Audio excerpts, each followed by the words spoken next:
Car use ಮಾಡ್ತೀರಾ? ನಿಮ್ಮ ಹತ್ರ ಕಾರ್ ಇದೆಯಾ?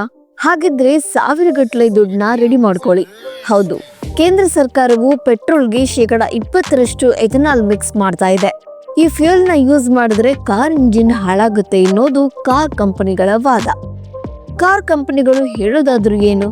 ಈ ಎಥೆನಾಲ್ ಮಿಶ್ರಿತ ಫ್ಯೂಯಲ್ ನಿಂದ ನಿಮ್ಮ ಕಾರಿನ ಎಂಜಿನ್ಗೆ ಹಾನಿಯಾದ್ರೆ ಆ ಜವಾಬ್ದಾರಿಯನ್ನ ನಾವು ತೆಗೆದುಕೊಳ್ಳೋದಿಲ್ಲ ಎಂದು ಹಲವು ಕಂಪನಿಗಳು ಈಗಾಗಲೇ ಹೇಳ್ತಾ ಇವೆ. ಇದು ನಿಮ್ಮ ಕಾರಿನ ಎಂಜಿನ್ ವಾರಂಟಿ ಮೇಲೆ ಪರಿಣಾಮ ಬೀರಬಹುದು ಎಂದು ಸ್ವತಃ ಕಾರ್ ಕಂಪನಿಗಳು ಹೇಳ್ತಾ ಇವೆ. ಒಂದು ವೇಳೆ ನಿಮ್ಮ ವಾಹನ ಈ ಇಂಧನದಿಂದ ಕೆಟ್ಟು ಹೋದ್ರೆ ಇನ್ಶೂರೆನ್ಸ್ ಕಂಪನಿಗಳು ಕ್ಲೈಮ್ ಕೊಡೋದಕ್ಕೆ ನಿರಾಕರಿಸ್ತಾ ಇದ್ದಾರೆ. ಯಾಕಂದ್ರೆ ಇದು ಕಂಪನಿಗಳ ಜನರಲ್ ಗೈಡೆನ್ಸ್ ವಿರುದ್ಧವಾಗಿದೆ ಅಂತ.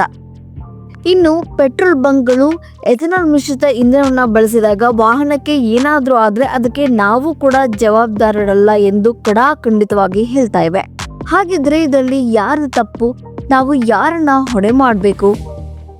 ಕಾರ್ ಖರೀದಿ ಮಾಡಿ, ಇನ್ಕಮ್ ಟ್ಯಾಕ್ಸ್ ಪೇ ಮಾಡಿ, road tax, RTO charges, insurance ಮತ್ತು ಪೆಟ್ರೋಲ್ ಮೇಲೂ ಟ್ಯಾಕ್ಸ್ ಕಟ್ತೀವಿ.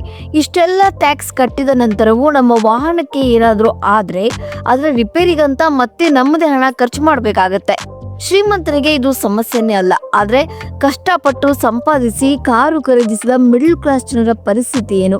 ಅದರಲ್ಲೂ ಮಿಡಲ್ ಕ್ಲಾಸ್ ಜನನೇ ತುಂಬಿರೋ ಈ ದೇಶದಲ್ಲಿ ಸೆಂಟ್ರಲ್ ಗೌರ್ಮೆಂಟ್ಗೆ ಬೇಕಾಗಿರೋ ಕೆಲವು ನಿರ್ದಿಷ್ಟ ವ್ಯಕ್ತಿಗಳಿಗೆ ಮಾತ್ರ ಎಥೆನಾಲ್ ಪೂರೈಕೆ ಮಾಡಲು ಅವಕಾಶ ನೀಡಲಾಗಿದೆ ಎಂಬ ಗಂಭೀರ ಆರೋಪಗಳು ಕೂಡ ಕೇಳಿ ಬರ್ತಾ ಇವೆ. ಅಷ್ಟೇ ಅಲ್ಲದೆ ನಿತಿನ್ ಗಡ್ಕರಿ ಅವರ ಮಗ ಕೂಡ ಸಪ್ಲೈ ಮಾಡ್ತಾ ಇದ್ದಾರೆ ಎಂಬ ವದಂತಿ ಕೂಡ ಕೇಳಿ ಬರ್ತಾ ಇದೆ. ಹಾಗಾದ್ರೆ ಈ ವಿಷಯದ ಬಗ್ಗೆ ಇಂಧನ ಸಚಿವರನ್ನ ಕೇಳಿದ್ರೆ ಅವರು ಉಡಾಫೆ ಉತ್ತರಗಳನ್ನ ಕೊಡ್ತಿದ್ದಾರೆ. ಹಾಗಾದ್ರೆ ಈ ದೊಡ್ಡ ಯೋಜನೆಯ ಲಾಭ ಯಾರಿಗೆ ತಲುಪುತ್ತಾ ಇದೆ ಮತ್ತು ಸಾಮಾನ್ಯ ನಾಗರಿಕರು ಈ ಹೊಸ ನಿಯಮದಿಂದ ಯಾಕೆ ತೊಂದರೆ ಅನುಭವಿಸಬೇಕು? ಈ ವಿಷಯದ ಬಗ್ಗೆ ನಿಮಗೆ ಅಭಿಪ್ರಾಯ ಏನಿದೆ? ಕೆಳಗಿನ ಕಾಮೆಂಟ್ ಬಾಕ್ಸ್ ನಲ್ಲಿ ನಿಮ್ಮ ಅನಿಸಿಕೆಗಳನ್ನ ಹಂಚಿಕೊಳ್ಳಿ.